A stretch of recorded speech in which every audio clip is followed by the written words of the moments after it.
Quer ver?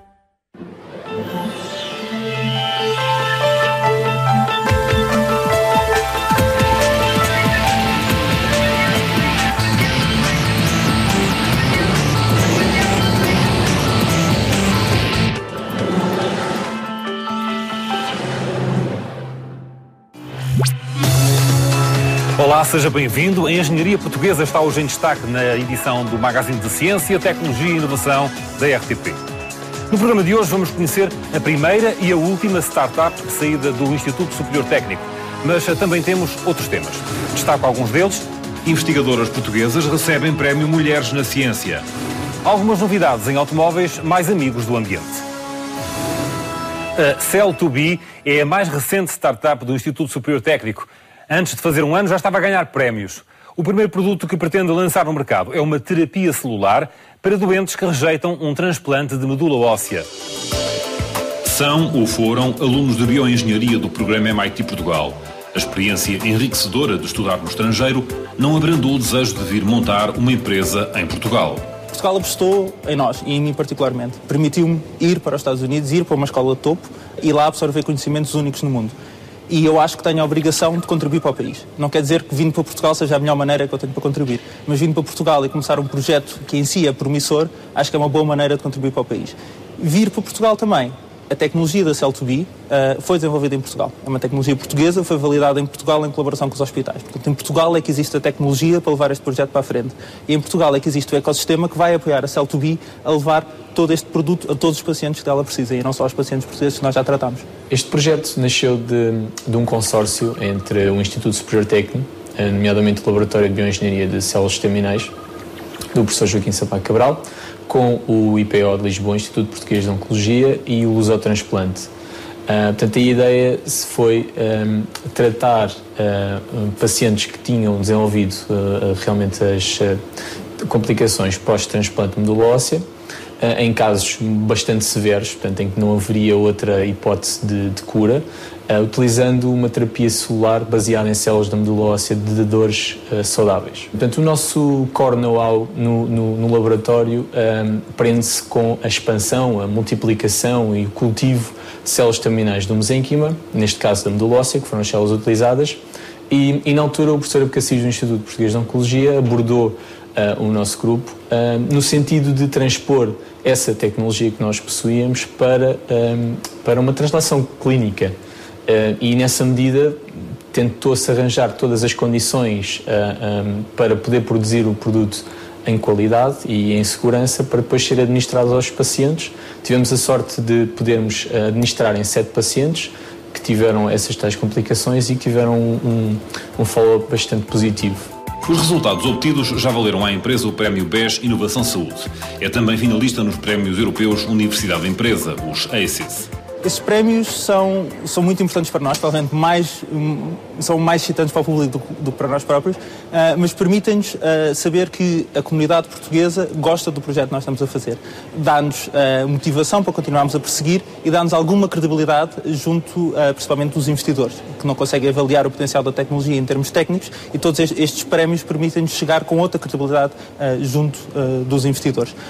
Por outro lado, dá-nos um bocadinho de financiamento, embora para o bolo que a Cell2B necessita seja pouco, mas dá-nos aquele financiamento que nos permite continuar até conseguirmos fechar todo o financiamento que precisamos para levar o projeto até ao fim. A fase seguinte é conseguir os 10 milhões de euros necessários para levar a cabo um ensaio clínico de acordo com os padrões internacionais. Em Portugal não existe tradição de capital de risco nos montantes necessários, mas estar em Portugal até pode ser uma vantagem. Nós achamos que mesmo estando em Portugal e estando na Europa, podemos captar investimento, quer no espaço europeu, quer nos Estados Unidos. Capturar investimento em Portugal na ordem do montante que nós precisamos é difícil. Mas ir buscar este investimento aos Estados Unidos para fazer um ensaio clínico na Europa, nesta área, pode ser uma mais-valia. Porque já falámos com vários investidores nos Estados Unidos que nos disseram que reconhecem exatamente que na Europa há um benefício em fazer a parte regulamentar, ou seja, trabalhar com a Agência Europeia para o Medicamento nas áreas de terapias avançadas, engenharia de tecidos, terapias celulares, terapia somática, terapia génica. E por isso podem formar um veículo de investimento nos Estados Unidos para uma empresa em Portugal ou noutro sítio da Europa. Se tudo correr bem, o investimento necessário deverá atingir os 30 milhões. Mas ambição é coisa que não falta aos 4 fundadores da empresa. Mas quando falamos nestes montantes de investimento, falamos também no outro lado da balança, que é criar postos de trabalho, ter a unidade de investigação e desenvolvimento em Portugal e criar esses postos de trabalho em Portugal também. Somos 4 por enquanto. Quando iniciarmos o nosso ensaio clínico, cresceremos rapidamente para cerca de 20, 30. E se o projeto no global funcionar, se os ensaios clínicos que a Cell2B vai iniciar tiverem resultados positivos em termos de eficácia e de segurança da nossa terapia, as nossas estimativas são de chegar a 3 mil funcionários em 2018 para produzir e fornecer 5% das necessidades mundiais para este tipo de terapia. Estamos instalados nas instalações do Laboratório de Bioengenharia de Células Estaminais do Instituto Superior Técnico, no Tagus Parque. No futuro, os nossos planos são de ir para um sítio que seja um polo de empresas de biotecnologia. Em Portugal temos o Biocant, em Cantanhede, com quem estamos a trabalhar para fazer a segunda fase da Cell2B. Portanto, a primeira das várias fábricas que a Cell2B necessitará ao longo do tempo. Alguns anos de trabalho no laboratório vão ser necessários até poder surgir no mercado um medicamento que poderá ser uma esperança para doentes com leucemia, por exemplo. Em 2009, em Portugal, morreram 782 doentes de leucemia, uma média de 65 por mês. Aquilo que nós fazemos, no fundo, é pegar um aspirado de medula óssea, portanto, numa amostra de medula óssea de um dador saudável. Essa medula óssea contém um número de células limitado, de células estaminais do mesênquima, que são as células que depois vão fazer a ação terapêutica. E o nosso objetivo, então, é multiplicar esse número de células. Estamos a falar entre cerca de 2, 3 até 4 semanas de cultivo para termos a dose necessária e suficiente para ser administrada num paciente. Portanto, esse paciente o que vai levar é, no fundo, uma infusão, portanto, como se fosse uma transfusão de sangue, contendo essas células estaminais do mesênquima que depois vão atuar no organismo como um medicamento. No fundo, o que se pretende é contrariar a rejeição do hospedeiro quando é submetido a um transplante de medula óssea. Perante este êxito inicial da Cell2B, como disse a startup mais recente, o IST, nós fomos à procura da primeira startup desta escola de engenharia. A Syscog já fez 25 anos e é também um caso de sucesso. Ao entrar no Metropolitano de Lisboa ou no de Londres, está a beneficiar de um sistema produzido por uma empresa portuguesa de software. Um sistema de planeamento e gestão de recursos que combina inteligência artificial e investigação operacional.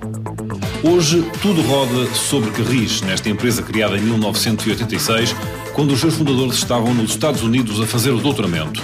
A ideia começou nos Estados Unidos. Eu e o professor Ernesto Margado éramos alunos de doutoramento nos Estados Unidos e começámos a ficar fascinados com o aparecimento das primeiras aplicações de inteligência artificial, que era o tema que nós estávamos a estudar.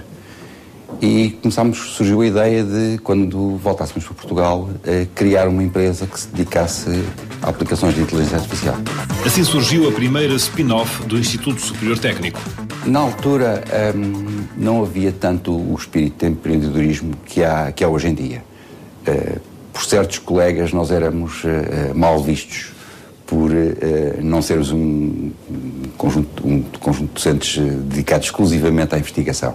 Mas nós sempre gostámos de fazer aplicações práticas dos nossos conhecimentos. Pensamos que isso é um fator importante para o desenvolvimento do técnico, como professores, porque podemos levar para a escola casos concretos e específicos de aplicações ao mundo real. E foi o mundo dos transportes o nicho de mercado em que se vieram a afirmar. O nosso produto é uma família de produtos que faz o planeamento e a gestão de vários tipos de recursos que existem em empresas de transporte, nomeadamente em empresas ferroviárias. Nomeadamente, nós começámos, por exemplo, pelo planeamento do pessoal, mas hoje já alargamos isso ao planeamento dos veículos, à geração dos horários, que no fundo são o planeamento da via férrea. Portanto, de uma forma integrada, nós lidamos com todos o tipo de recursos de empresas de transporte e optimizamos a sua utilização, de maneira a que essas empresas possam tirar mais ganhos da sua operação. A Syscog foi a primeira empresa portuguesa a exportar software. Fizemos a primeira exportação para a Holanda em 1993, embora tivéssemos começado a trabalhar no mercado internacional desde a fundação da empresa em 86. tivemos 2 anos a negociar com a Holanda para conseguirmos este contrato. Por um lado, encontramos uma grande desconfiança em relação a Portugal, que não era um país com tradições de exportação de tecnologia, mas acabámos por conseguir um contrato e os caminhos de ferro holandeses estão extremamente contentes. Estão a usar o nosso sistema há mais de 13 anos em contínua utilização e estão extremamente contentes com os produtos que foram desenvolvidos em Portugal. Nós tínhamos sempre um grande sonho de conseguir fazer com que software made in Portugal tivesse sucesso no estrangeiro.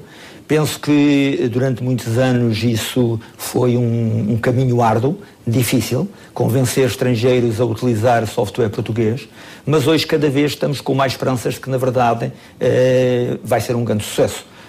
Neste momento o número de oportunidades que estão a surgir apontam para isso e por que não? Porque é que a massa cinzenta portuguesa não pode competir ao mais alto nível com a massa cinzenta de outros países. No segundo ano consecutivo, a Syscog foi distinguida pelo IAPMEI com o Estatuto PMI Excelência, mas já ostenta outros galardões, como o Prémio de Inovação da Associação Americana de Inteligência Artificial.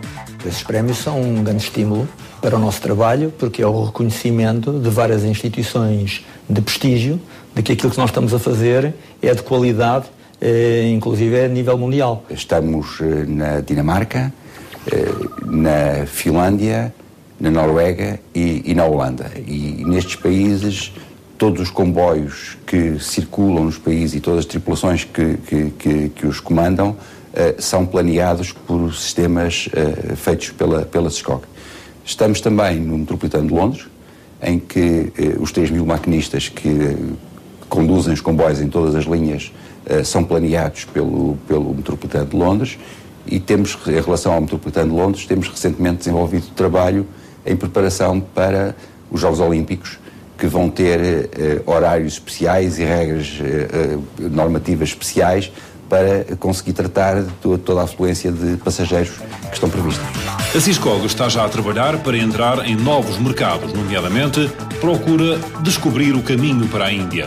Nós queremos ir para o mundo, para onde nos queiram receber. Portanto, estamos neste momento proativamente a tentar países como os Estados Unidos da América, que é uma cultura próxima da nossa e que nós conhecemos porque estudámos lá, e portanto que talvez seja mais fácil entrar, mas também estamos a tentar em mercados do BRIC, por exemplo, o Brasil, a China, eventualmente a Índia. São países com um grande crescimento económico, onde estão a surgir oportunidades enormes ao nível do caminhos de ferro e ao nível de metropolitanos, e portanto não apanhar no fundo desse comboio seria uma oportunidade perdida para a Syscog, e portanto a Syscog neste momento está a tentar internacionalizar-se, não só apenas exportando software, mas abrindo escritórios nesses países. Inês Sousa estudou pneumotórax espontâneo e recebe o prémio Mulheres na Ciência, para ver mais à frente. É meu convidado o professor Luís Caldas de Oliveira, responsável no Instituto Superior Técnico pelo apoio à criação de empresas e ao empreendedorismo. Professor, obrigado por estar connosco.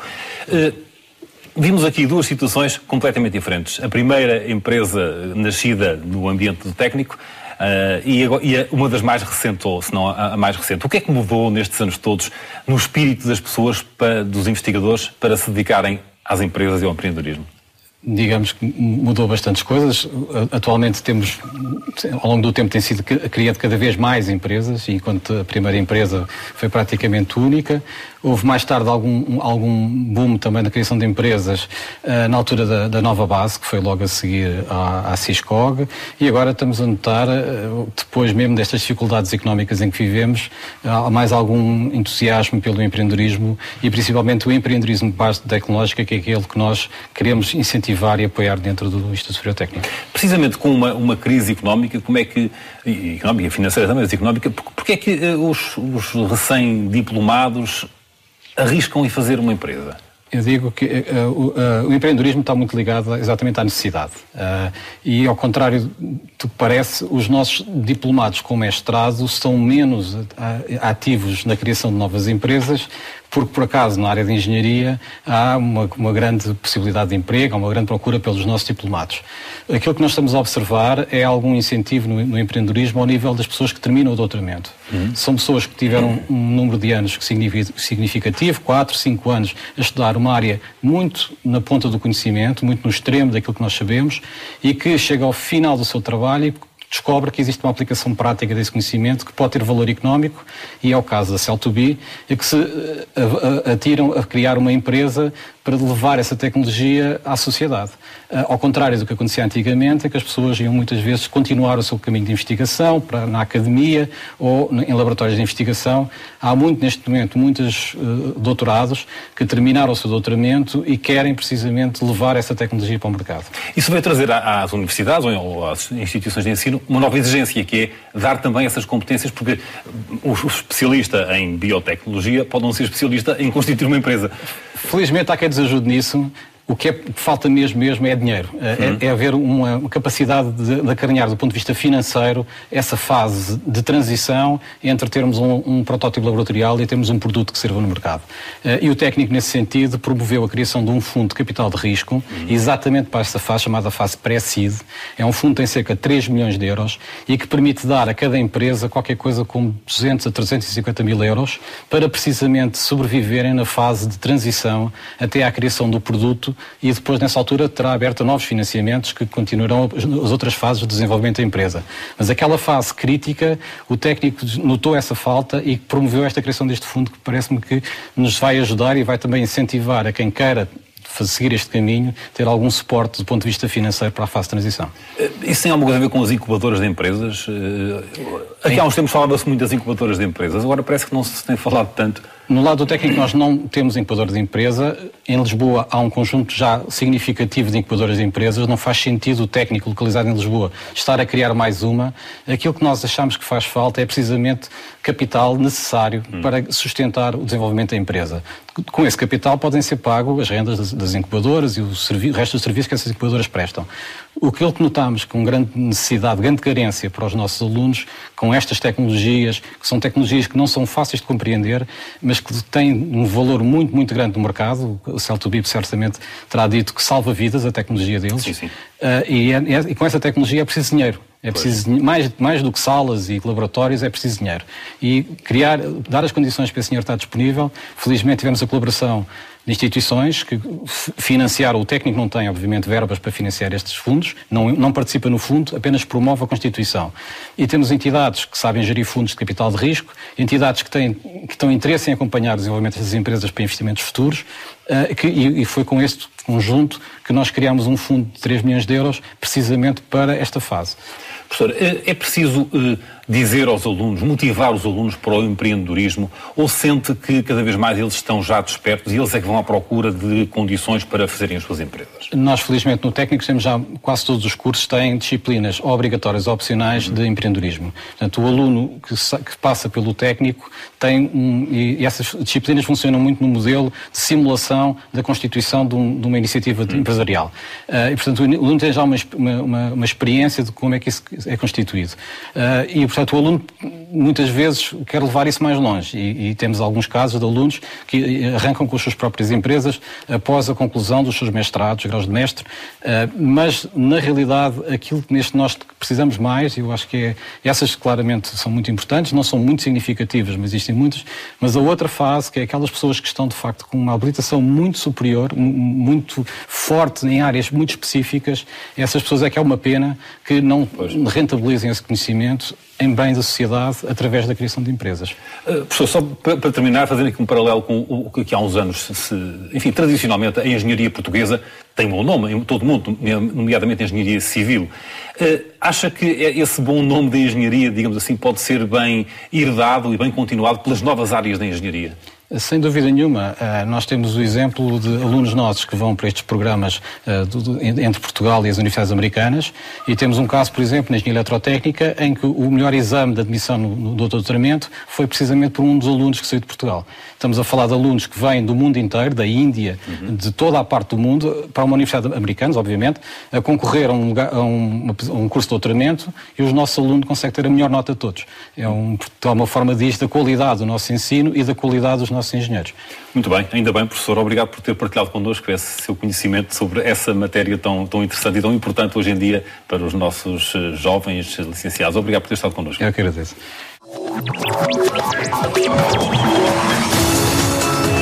Construtores automóveis mantêm as linhas desportivas, mas com motores amigos do ambiente. Mais à frente no Consciência. A iniciativa Mulheres na Ciência já escolheu as 3 vencedoras deste ano.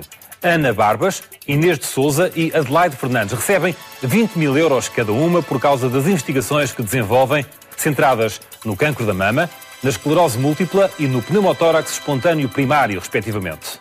No Consciência teremos a oportunidade de conhecer os trabalhos premiados. Hoje vamos ao encontro de Inês de Souza. O pneumotórax espontâneo primário é uma doença pulmonar rara que leva ao colapso de pelo menos um dos pulmões sem razão aparente.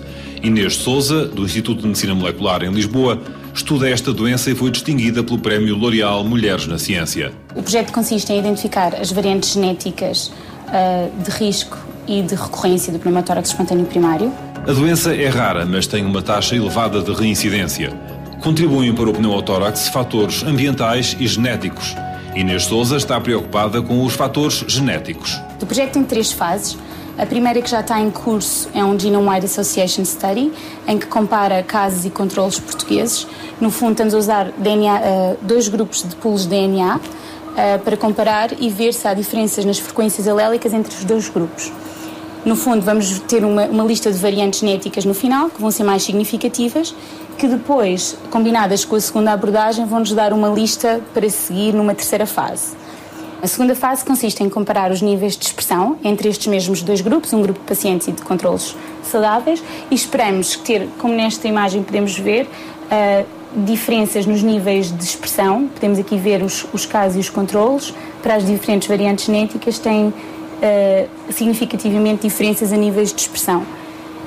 Esta lista de variantes genéticas nós depois vamos cruzar com as que já tínhamos da primeira fase, do Genome-Wide Association Study, e vamos então apenas seguir os genes mais significativos e convergentes entre estas 2 abordagens, utilizando técnicas de última geração, portanto, sequenciação de última geração. Esperamos assim, com esta estratégia multifacetada, compreender melhor a arquitetura genética da doença, que hoje em dia ainda não é conhecida. O estudo é pioneiro a nível mundial. Espera-se que contribua para futuros desenvolvimentos no diagnóstico, prevenção e tratamento do pneumotórax espontâneo primário.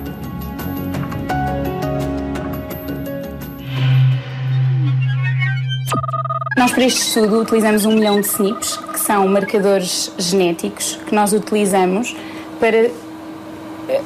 porque sabemos que naquela posição no DNA existem ou um ou outro alelo. Portanto, temos duas alternativas. Ao genotipar estes indivíduos, nós passamos a saber que alelo é que eles têm, se é ou o A ou o G, por exemplo. E então podemos calcular a nível da população que estamos a estudar se existem diferenças entre estas frequências neste 1 milhão de variantes entre o grupo dos casos e o grupo dos controlos. Mais eficientes e mais amigos do ambiente. São assim os carros do futuro. Alguns já começaram a chegar. O Porsche 911 está de volta em 2012. As linhas deste ícone na marca alemã são inconfundíveis, embora surjam agora refinadas. Mas mesmo este carro desportivo de alta performance está mais eficiente do que nunca com a chegada dos motores de nova geração. People are still going to want to have fun behind the wheel, and one of the cars I'm really looking forward to driving next year is the new Porsche 911, the first all-new 911 we've seen for a good number of years now. And as with everything else, it's going to be more efficient, it's going to be more frugal, but it's going to be faster too, and promise more of the exhilarating thrills that we've come to love from the 911 for over 50 years now. O consumo será de cerca de 9 litros aos 100. O novo 911 é a ponta do iceberg. A indústria está a mudar radicalmente para veículos de menor consumo. I think one of the biggest trends next year is people who are looking to go further and further on each gallon of fuel. And we're firm believers of people who are going to be boasting about their MPG rather than their 0 to 60 these days. A novidade da Volkswagen é o Up, um citadino para substituir o Fox. Tem um motor de 1 litro e 3 cilindros, versões de 60 e 75 cavalos. Oh yes, the Volkswagen Up, it's been talked about for a long time. Very exciting little car from VW. Basically what you've got is a car the same size as a Fiat 500, but with VW build quality. Apesar dos seus apenas 3,54 metros de comprimento e 1,64 metro de altura, o Up acomoda 4 pessoas com bancos traseiros rebatíveis para ganhar espaço. If you've ever been in a Fiat 500, you'll notice one of the weaknesses. It's small on the outside, but it's also small on the inside. This Up is really spacious. It's got a decent-sized boot. It's got a roomy cabin. You can actually fit adults in the back, okay? And it's comfortable on long journeys because it's got nice, smooth suspension. Já foram feitas encomendas e os primeiros veículos vão ser entregues na primavera. Mas a estrela este ano deverá ser o Golf. Foi introduzido em 1974 e tem tido um enorme sucesso. It looks good. It's got a decent badge on it. It's well built and it drives very well as well. And there's nothing really that I can see that's going to threaten it next year. Em 2012 chegam em força ao mercado os veículos elétricos. Em Inglaterra, 2 dos mais importantes híbridos elétricos são o Chevrolet Volt e o Opel Ampera. The Chevrolet Volt and Vauxhall Ampera, they're cars that are battery powered, but they have a little on-board generator that charges the battery up. So whereas you can go 70 or 80 miles on an electric car at the moment, you should be able to go a few hundred on those sort of cars. They'll be coming soon. They look great and they can hold a family as well. O Volt e o Ampera têm uma bateria de íons de lítio carregável em qualquer tomada doméstica. Na estrada, o carro tem um motor de 1,4 litros para acionar um gerador que carrega a bateria e aumenta a autonomia. Até a Rolls-Royce construiu uma versão elétrica do topo de gama. O fabricante anda a mostrar o carro para perceber a opinião dos seus clientes. It's bizarre that when times get toughest, the cars that seem to sell best are some of the most expensive cars. So we're expecting a big year for 2012 for Bentley and Rolls-Royce. And Rolls-Royce have even shown an electric vehicle in the past. Apesar da crise económica ter obrigado os construtores a uma atitude mais frugal, continua a haver propostas dos fabricantes para clientes que gostam da ostentação. Além dos mercados tradicionais da Europa e da costa ocidental dos Estados Unidos, as encomendas chegam cada vez mais também da Rússia e da China. Está completa esta edição do Consciência e obrigado por escolher a nossa companhia. Já sabe que nos pode acompanhar também na internet e nas redes sociais. Aqui estamos de volta 2 a 8 dias. Até para a semana.